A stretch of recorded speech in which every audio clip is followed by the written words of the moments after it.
Hello student, good morning. Class fifth में chapter second start हो चुका है। इनका नाम है रोमन नंबर। इसकी मैं आपको बेसिक समझा चुका था कि रोमन नंबर क्या होते हैं, इनको कैसे लिखा जाता है। और आगे मैं उसके क्वेश्चन करवाने जा रहा हूँ प्रैक्टिस टाइम 2A के। तो उससे क्या होगा, आपके क्वेश्चन होंगे प्रैक्टिस टाइम 2A के, तो आपके जो कॉन्सेप्ट्स हैं वो भी आपके क्या हो जाएंगे, रिवाइज हो जाएंगे। क्लियर है? रिवाइज हो जाएंगे इन द सेंस जो मैंने आपको बेसिक समझाया था वो सारा क्वेश्चनों में यूज़ होगा। इसलिए आप पहले वो वाली वीडियो देखिए बेसिक वाली, फिर मैं आपको आगे का बताऊंगा कि कैसे करना है। तो प्रैक्टिस टाइम 2A एक्सरसाइज का नाम क्या रहेगा, 2A। इसका क्वेश्चन नंबर 1 मैं आपको बताता हूँ। क्वेश्चन नंबर 1 में देखिए क्या है, right Hindu aerobic numeral for each of the following Roman number. इनके क्या बताना है आपको, हिंदू एरोबिक नंबर बताना है, यानी कि जो लैंग्वेज अपन यूज़ करते हैं आपको उसमें लिखना है रोमन नंबर्स को देख के। ठीक, फर्स्ट नंबर लिखा है ऐसे करके। ठीक, ये फर्स्ट नंबर है, आपको पहचानना है। अब आप कैसे पहचानेंगे, आप देखिए। सबसे पहले मैंने आपको बताया था एल। एल किसको बोलते हैं, 50 को। फिर प्लस इसको बोलते हैं क्या, 1। फिर इसको क्या बोलते हैं, 5। इसको बोलते हैं 5।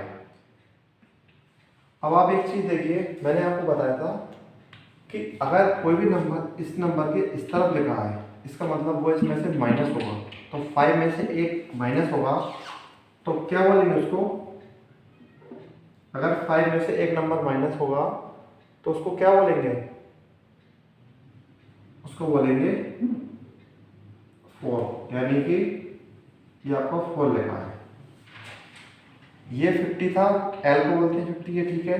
ये पूरा नंबर कैसे लिखते हैं, 4। मैंने आपको बताया था ऐसे करके 1 लिखते हैं, ऐसे करके 2 लिखते हैं, ऐसे करके 3 लिख सकते हैं। किसी भी नंबर को 3 बार रिपीट करने से ज़्यादा नहीं रिपीट कर सकते। अगर आपको 4 लिखना है तो आपको क्या करना पड़ेगा, 5 में से एक कम करना पड़ेगा। इसको बोलते हैं 4, इसको बोलते हैं 5, 3, 2, 1, ये बोलते हैं। तो अगर आपको 4 लिखना था तो आप ऐसे लिखोगे 5 में से एक कम, यानी इसको क्या बोलेंगे आप, टोटल 54। ये नंबर क्या हो गया आपका, 54। सेकंड वाला क्या था, एक्स सी। अब आप भी जानते हो एक्स मतलब होता है 10 और सी मतलब होता है 100। तो अगर सी मतलब 100 होता है तो ये पूरा कितना हो जाएगा, 100 में से 10 कम होगा। 100 में से 10 कम होगा मतलब कितना होगा, ये 90। क्योंकि अगर ये वाला 10 इस तरफ लिखा होता तो 100 में क्या हो जाते, 10 प्लस हो जाते और आपका आंसर हो जाता 110। तो आपको ये थोड़ा सा ध्यान रखना है कि ये नंबर इस तरफ लिखा है कि इस तरफ लिखा है। तो क्वेश्चन नंबर फर्स्ट का। अब आप सेकंड वाला थर्ड वाला देखिए इसी का, मैं आपको और ले देता हूँ, बता देता हूँ, थोड़ा सा आपको कंफ्यूजन नहीं होगी। नंबर लिखा है आपका एक्स, फिर एल, फिर आई, फिर एक्स, ऐसे लिखा है। अब आप देखिए में सबसे बड़ा नंबर कौन सा है, ये आपका 50। और 50 के 10 इधर लिखा है, इसका मतलब क्या हो गया, ये आपको गए माइनस के, मतलब 50 में से 10 माइनस हो गए। 10 माइनस होगा तो कितने बचेंगे, वो 40। और ये ऐड कितना हुआ है, इसको बोलते हैं 9, क्योंकि 10 ये था उसमें एक कम हो गया, कितना हो गया, 9। तो आप देखो ये 50 था, 50 में से 10 कम हो गया, ये हो जाएगा 40। ये 10 था, 10 में से एक कम हो गया, कितना हो गया, 9। यानी कि पूरा नंबर क्या हो जाएगा, 49। इन क्वेश्चंस की आप जितनी प्रैक्टिस करोगे आपको उतने अच्छे से समझ में आ जाएंगे। इसलिए मैं चाहता हूँ आप सभी लोग अच्छे से इसकी प्रैक्टिस करेंगे। और अगर फिर भी आपको कोई डाउट आता है आप मुझसे पूछ सकते हैं कि सर मुझे डाउट आ रहा है, आप बताइए, ठीक है। क्वेश्चन नंबर 2 देखिए इसका। क्वेश्चन नंबर 2 क्या है, राइट रोमन न्यूमरल। अभी आपने क्या किया था, रोमन से हिंदू अरबिक में लिखा था। अब आपको क्या करना है, हिंदू अरबिक से रोमन में लिखना है। कैसे लिखते हैं देखिए, 39, ये एक नंबर है। अब आपको पता है कि 39 कैसा होता है, तो होता है 30 प्लस 9। 30 को आप कैसे लिखोगे, 10 प्लस 10 प्लस 10, ये आपका हो गया 30। और 9 को आप कैसे लिखोगे, सिंपल 9। क्योंकि 9 किसी और तरीके से नहीं लिखा जा सकता। देखिए 3 बार एक्स लिखेंगे तो हो जाएगा 10 10 10, और 9 को कैसे लिखते हैं आप, आई और एक्स, मतलब ये 10 हो गया, इसमें एक कम हो गया तो क्या हो जाएगा, ये 9, तो अगर इसमें एक ऐड हो गया तो ये क्या हो जाएगा 11, ओनली एक्स क्या होता है 10। तो ये आपको याद रखना पड़ेगा थोड़े से कि कैसे क्या होता है। तो ये क्या होगा आपको पूरा 39, क्योंकि देखो ये 30 और ये 9, पूरा क्या हो गया 39। सेकंड वाला क्या है इसका 46, फर्स्ट वाला हो गया 39, ये आपको मैंने यहाँ लिख बता दिया। ये सेकंड वाला क्या है 46, आप भी जानते हो 46 में क्या है 40 + 6, और 40 आप जानते हो क्या है 50 - 10, यानी कि 50 और -10, ये क्या होगा 40, और 6 कैसे लिखते हैं 5 + 1 6, तो ये पूरा कैसे हो जाएगा 46। क्लियर है? आप जितना अच्छे से प्रैक्टिस करोगे उतने अच्छे से आपको पूरा क्लियर हो जाएगा। Okay, question number 3।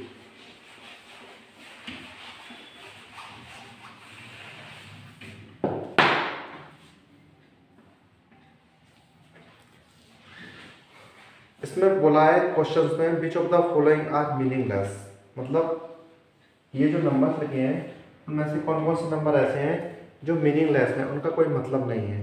मतलब क्यों नहीं है, क्योंकि उन्हें अगर गलत तरीके से आप नंबर लिखोगे, जैसे मैं लिखूँगा ऐसे करके नंबर, ये क्या मीनिंगलेस नंबर है, हाँ, या तो 3 - 6 लिखूँगा या 3/6 लिखूँगा, इनका कोई मतलब है बट इसका कोई मतलब नहीं है।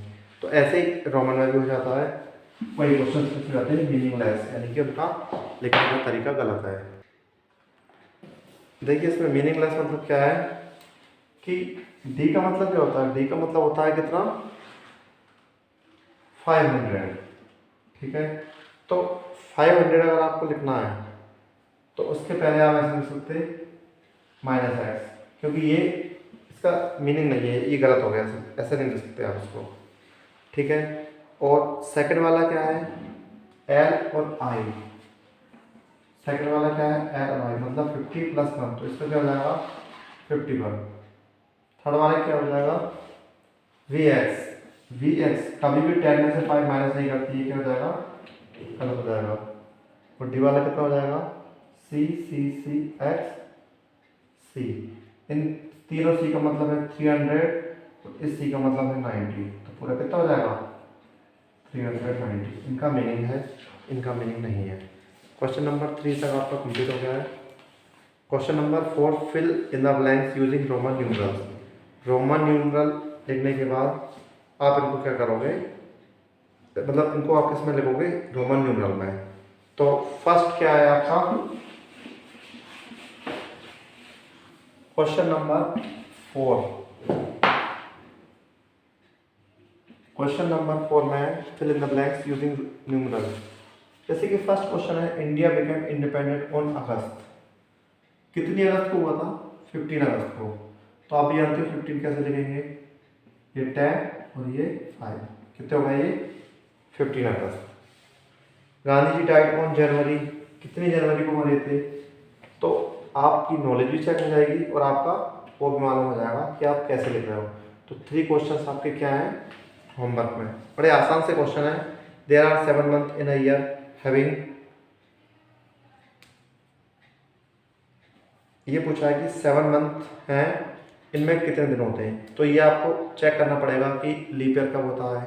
7 मंथ मतलब 7 मंथ वो पूछे हैं जो 31 के हैं या 30 के हैं। तो ये आपको कैलेंडर उठाना है, देखना है आपको कि कौन कौन से मंथ हैं वो 7 मंथ 31 डेज़ के हैं और कौन कौन से मंथ हैं जो 30 डेज़ के हैं। तो जो महीने आपके 7 महीने ऐसे लगे जो 30 की है, तो आपको क्या लिखना है 30। और अगर मान लो 7 महीने आपके 31 डेज़ के निकले तो आपको लिखना है 31। अब 31 आपको कैसे लिखना है मैंने आपको सिखा दिया है। तो आप क्या करोगे, इनको इसको फिल करोगे। तो आगे के क्वेश्चन नंबर 5 और question number 6, sorry question number 4 और क्वेश्चन नंबर 5 ये आपको बुक में फिल करना है, ये आपको कॉपी में नहीं करना है। 4th और 5th का करना है आपको अपनी बुक में। तो मैं क्वेश्चन नंबर 6 से आपको कॉपी में करवाऊंगा, इसलिए आप तक कहाँ से करेंगे, अपनी बुक में, ये आपका होमवर्क है। Okay, thank you.